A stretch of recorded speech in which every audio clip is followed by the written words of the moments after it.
పెట్టిన బంగారం విడిపించాలని ఫోన్ చేసిన మహిళ. ఆ తర్వాతే అసలు కథ మొదలైంది.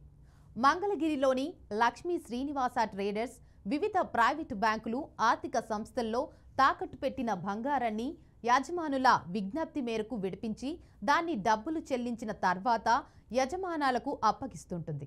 ఆ లక్ష్మీ శ్రీనివాస ట్రేడర్స్లో మహేష్ బాబు గుమాస్తాగా పనిచేస్తున్నాడు. ఇతనితో పాటు కర్నే రాము, మహిమ క్రాంతి మరికొంతమంది కూడా ఇందులో ఉద్యోగులుగా ఉన్నారు. ఫైనాన్షియల్ సంస్థల్లో పెట్టిన బంగారాన్ని సకాలంలో విడిపించకపోతే వేలం వేస్తుంటారు. ఈ వేలాన్ని తప్పించుకోవాలంటే ముందుగానే డబ్బులు చెల్లించాల్సి ఉంటుంది.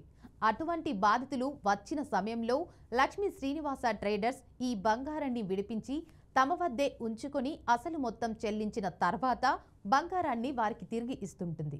అయితే కర్నే రాము తమ యజమాని వద్ద నుండి డబ్బులు కొట్టేసేందుకు మిగిలిన వారితో కలిసి ఒక పన్నాగం వేశారు.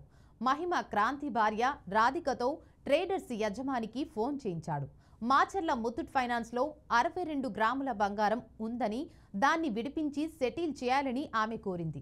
వెంటనే యజమాని తమ గుమాస్తా అయిన మహేష్కు ఫోన్ సెటిల్ చేసి బంగారాన్ని తీసుకురావాలని చెప్పారు.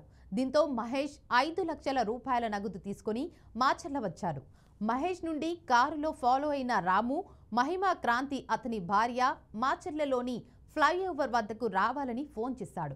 వారి మాటలు నమ్మిన మహేష్ ఫ్లైఓవర్ పైకి వెళ్లగానే కారుతో మహేష్ బైక్ గుద్ది అతనిపై దాడి చేసి 5 లక్షల రూపాయల నగదు తీసుకొని పారిపోయారు.